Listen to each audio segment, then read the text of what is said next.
What's up, y'all? It's your girl S to the C Scorpio, S to the C Twerk Goddess, and today we gonna talk about what my mama said. I titled this video "My Mama Said" because a few years ago when I was in college, I broke up with my ex, and my mama said, "Well, you should date." So I took her advice, and I ended up going on a date from hell. But before I get into that, I wanted to encourage you all to go and get my book, How to Overcome Your Fear of Being Successful. Today is Amazon Prime Day, so while you throwing stuff in your shopping cart, just go get my book. I also have some other digital products on Amazon. I'll leave the links in the description, but you could get my music on MP3. Just support Black artists. And so back to my story. My mama said, and yes, I do have Mardi Gras beads on my Navy certification. Anyways, so I broke up with my ex because he was being dishonest about his finances. He was spending all this money on me, taking me on all these expensive trips and stuff, and I'm like, you don't have a job.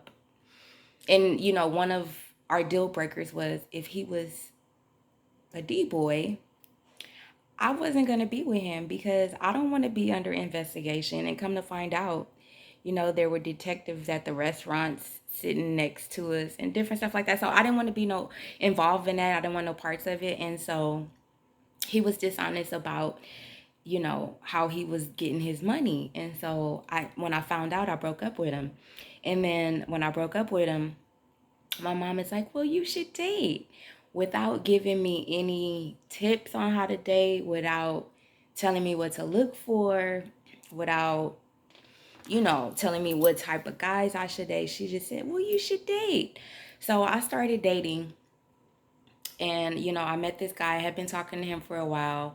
And he had been asking and asking. So finally, I'm like, okay, I'm going to just let him take me out on a date. So we ended up going to the movies.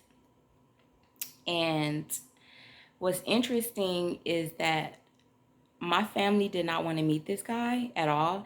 And I was adamant about them meeting him. I'm like, I'm going out with this guy. Like, you guys should just meet him, just, whatever, right?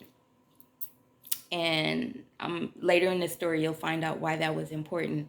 So we go out on this date to the movies. My family ended up meeting him. They didn't want to.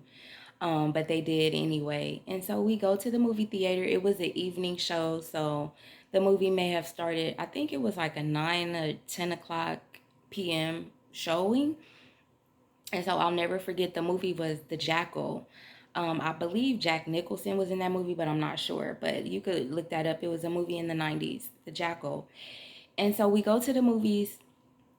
And so when he purchases the tickets, the guy at the counter was like, let me act like this is a ticket. The guy at the counter was like, here's your tickets, here. So I'm like, why is this guy acting all scary and stuff? It was really weird. It was bizarre. So, I noticed that. And then when we got to the concession stand, he was like, do you want anything? I'm like, no, I'm fine. Actually, I had just eaten, so I wasn't hungry. I didn't want to drink or nothing. So he's like, you don't want nothing? And I was like, okay, I'll take a Pepsi, Coke, whatever. So he ordered me a beverage, a soft drink, and he insisted that I had like popcorn and stuff, and I was just like, I'm cool. And so the guy at the concession stand, he was like jiggling the popcorn. The popcorn was just flying all out the box, and I'm like, the guy was big though. The guy that I went on a date with, he was like over 6 feet tall. He was very muscular, um, very big muscles. So yeah. And so the guy at the concert, everybody that we walked by, like their energy was just like, ooh, they were nervous and scared around this guy. So I'm like, oh shit, should I be scared? Should I be alarmed? And so we get in the movie, and the movie comes on, and it was like a lot of violence in the movie. I wasn't really into it or whatever. I was like, whatever. And so in one of the violence scenes in that movie, The Jackal, there was a scene where there was like somebody was getting stabbed. So my date just jumped up and like, yeah, that's how you stab him, yeah. So I'm sitting and I'm scooching down in my seat like, oh my God, like we got a real one. And so by this time I'm just nervous and I'm like, okay, I want this day to be over. And so he tried to put his arm around me and I was like, he's like, come here. I'm like, so I was just waiting for the movie to end. And so finally the movie ends and we go to the car in the parking lot. And because it was a late showing, that was like the last show of the evening. And so everybody was starting to leave while the cars were backing out the parking lot. And I was like, everybody's leaving. Aren't you going to leave? And so he just stayed in the car. He's like, no, I want to kiss. And I'm like, I don't kiss on the first date. So he starts leaning in. So I start praying to God. I was like, God, you know, I'm uncomfortable. I want to leave. And so he continued to like sit there and talk. I was like, no, I don't kiss on the first day. You know, I'm really adamant about that, whatever. And so then he asked me, he's like, are you scared of me? I'm like, no, I'm not scared of nobody. I'm from the east side. I'm from South Central. I ain't scared. But my heart was like jumping on my chest, right? And so by me telling him, no, I'm not scared of you, like I think that kind of calmed him down. So then he like looks out the window and he's like, damn, they seen me. I'm like, who seen you? He's like, damn, they know what I look like. I'm like, who knows what you, he's like, your people, they see me. I'm like, oh shit, here we go. So at this point, I'm praying. And I'm like, Lord, I don't ever want to date again. I don't want to go through this again. Like, I don't know what his intentions was, but they wasn't nice. They wasn't good.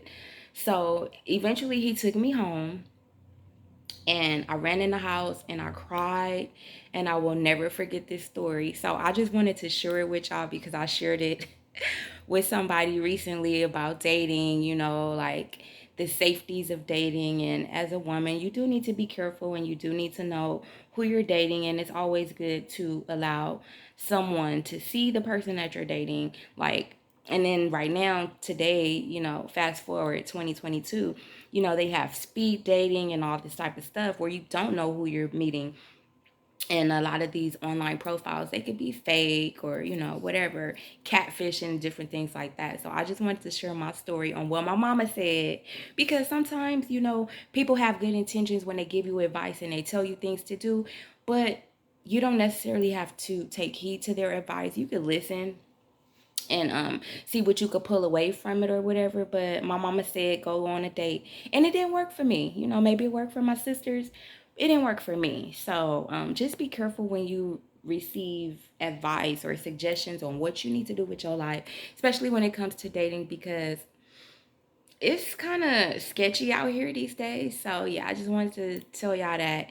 Again, Amazon Prime Day, go download the book and some of my music that's on Amazon's.